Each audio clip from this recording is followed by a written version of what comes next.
Olá a todos, sejam muito bem-vindos a mais uma aula do Contos Acadêmicos. Como os senhores já sabem, o Contos Acadêmicos é um projeto completamente voluntário, então qualquer ajuda é sempre muito bem-vinda, seja compartilhando este vídeo, seja acessando o nosso site, conferindo as novidades que eventualmente nós colocamos por lá. Bem, o tema de hoje se trata da filologia românica e a definição de filologia.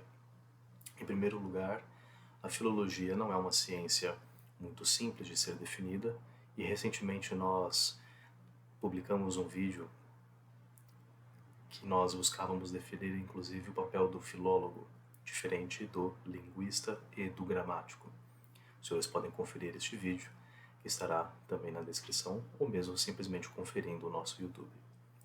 Bem, na verdade, quando nós estamos falando sobre filologia, é uma ciência que, de fato, por se tratar de termos muito antigos e por uma ciência que não é muito conhecida ou não é muito apreciada, pelo menos na atualidade, se torna de fácil compreensão a dificuldade que nós temos na definição da própria ciência, uma vez que não há muitos cientistas por aí que se intitulam filólogos.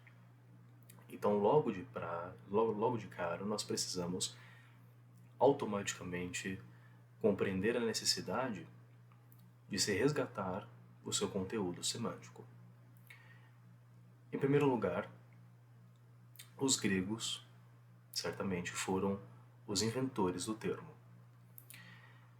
Por se tratar de philos e logia, ou logia, como se nós vemos ali em grego, é um termo precisamente anterior a Platão e a Aristóteles.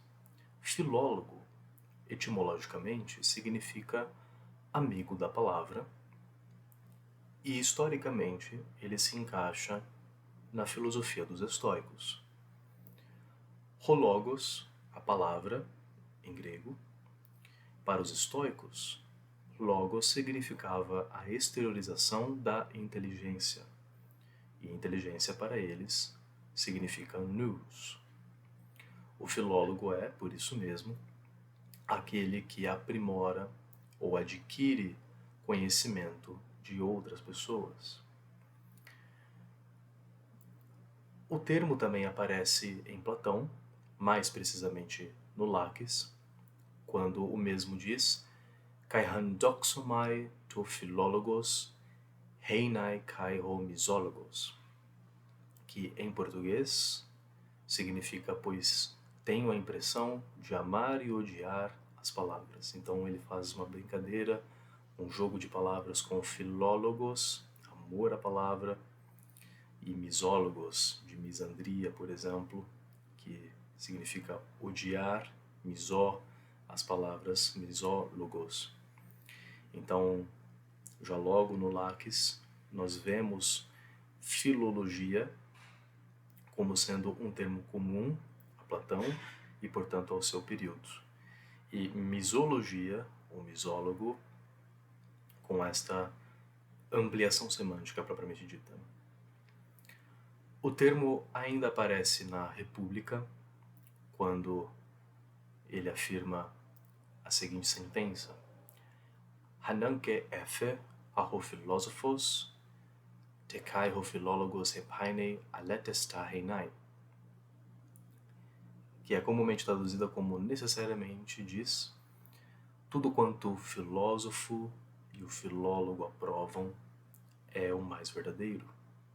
Portanto, Hananke hefe ho filósofos, te kai filólogoi ou filólogos hepainei, tudo aquilo que o filósofo e o filólogo aprovam. Aletesta heinai é o mais verdadeiro. Então, aletesta vem de alete, ou verdade, e aqui é um superlativo para a palavra verdade, por assim dizer, aletesta. Então, ele realiza essa distinção de especialidade entre filosofia e filologia, abalizada para enunciar o que é ou não verdadeiro. Portanto, tanto o filósofo quanto o filólogo retém dentro de si certo conhecimento que possa ser automaticamente ou se presume que seja sempre verdadeiro. Porém, nós paramos por aí no uso de filólogo até o presente momento em relação aos gregos. Logo em seguida, nós vemos Cícero utilizando o termo filólogo como um adjetivo, sobretudo quando ele renuncia aos textos antigos que ele mesmo havia escrito e diz que os recentes são mais filológicos. E nesses últimos textos, os mais conhecidos precisamente, são os textos onde ele fala sobre os temas como destino, morte, a natureza dos deuses. Ele retrata também a cultura e a nobreza, e ele aponta isto como sendo um refinamento cultural e intelectual. Portanto, em Cícero, ou Cícero, o conteúdo semântico da filologia, ele denuncia o modo de falar e a articular a linguagem, uma vez que as pessoas ao seu redor, naquele período, quando não bem articulavam a oratória e mesmo a retórica, eram encarados como menos filólogos.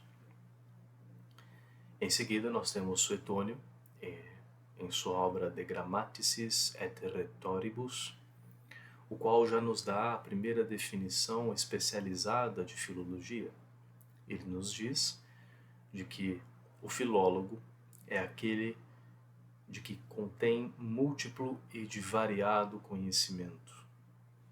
E ele utiliza como exemplo dois autores antigos, Erastótenes e Atéios, que eram para Suetônio sábios, os quais dispunham de amplos conhecimentos sobre todos os gêneros. Ou seja, o filólogo, neste sentido, seria aquele que detém conhecimento sobre todos os ramos da ciência, e não somente sobre o estudo das palavras, precisamente, mas aquele que conhece tanto sobre tantas outras ciências que ele inclusive conhece estas palavras e, portanto, o significado ao qual elas voltam na realidade.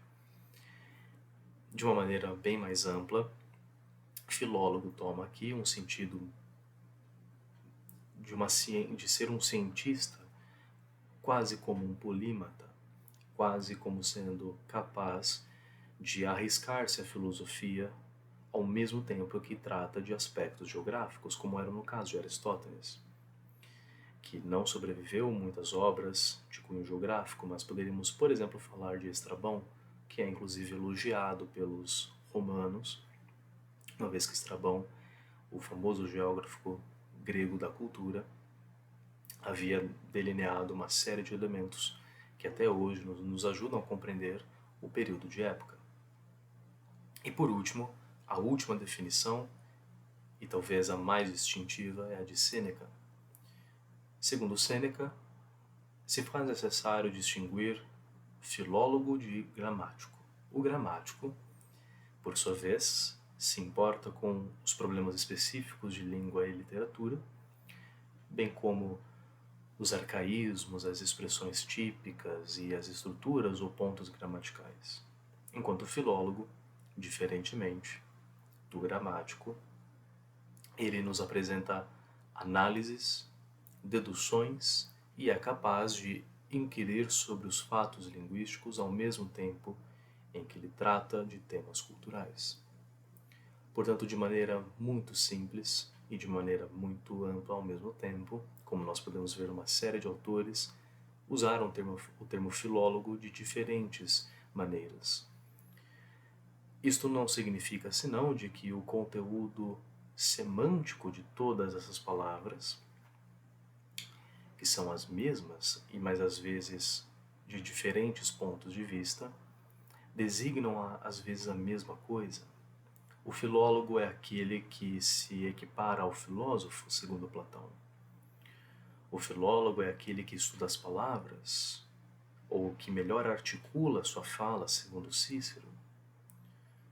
Segundo Suetônio, é aquele que tem amplo e variado conhecimento, e segundo Sêneca, é aquele que realiza análises e deduções gramaticais sobre os fatos linguísticos. De todo caso, O termo deixou de ser usado na Idade Média, preferindo-se o trivium e preferindo-se o termo gramática para se designar os estudos linguísticos. Na modernidade, nós encontramos a filologia, sobretudo a partir do Renascimento, como ciência propriamente dita, que se constituiu a partir dos estudos das obras gregas, sobretudo nas novas edições das obras de Aristóteles. De maneira geral, o filólogo retém todos esses sentidos e a filologia é uma ciência que abarca todas essas características, com um agravante maior, na modernidade, de que a filologia estuda também grego e latim a partir dos textos e tenta traduzir o seu sentido e interpretar semanticamente os elementos que lá estão.